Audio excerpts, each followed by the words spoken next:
Well, Trace, we're outside of Baptist Beaumont Hospital where the parking lot's been turned into a helicopter landing zone. They're evacuating almost 200 patients from this hospital because they lost running water.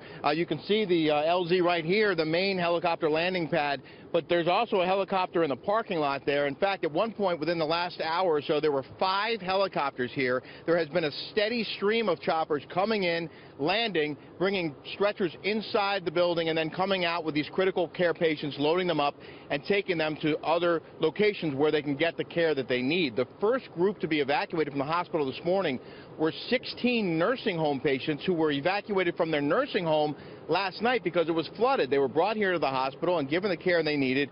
And then this morning, the hospital learned that the city's water supply was no longer usable, that the main pump station was lost because it was flooded. A secondary water source was lost. That also flooded. And the hospital, without running water, could not provide the care that it needed for these patients. So it took off. It started taking them out of here, beginning with those 16 patients, some of them who need dialysis treatment. In a statement, the hospital said, due to the failure of the city's water pump, it is in the best interest of our current patients to transfer to other acute care facilities.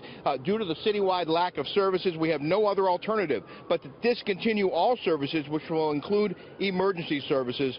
This is being done immediately. Here's more from the hospital spokesperson. It's going like clockwork. This is not our first rodeo. We were home to Hurricane Rita as well as Hurricane Ike, so this is our third hurricane direct hit. So we practice this all the time. The hospital says that the building's waterproof. We can see it right here, Trace. The building itself is waterproof. They had plenty of bottled water. They also had their own well system of non-potable water to run the HVAC system, and that they were fully prepared. But what they weren't prepared for was for the city water to go out, and that's why they had to get all of these patients out of here. And as you've been seeing, Trace, from the aerials, there is still a major flooding problem in Beaumont and nearby Port Arthur. Rescue workers are going door to door trying to see if there's anyone in homes here now. The water is receding. It's the first really beautiful sunny day that they've had in Texas in quite some time. So at least they're able to get out and do the work without the kinds of conditions they've been working in for the last few days. Rick, I got about 15 seconds. I just want to know, it's widespread there in Beaumont. How much longer you think before they get the water back?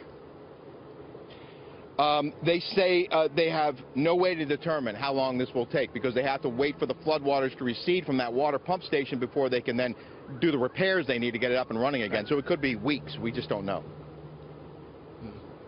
Yeah, Rick Leventhal.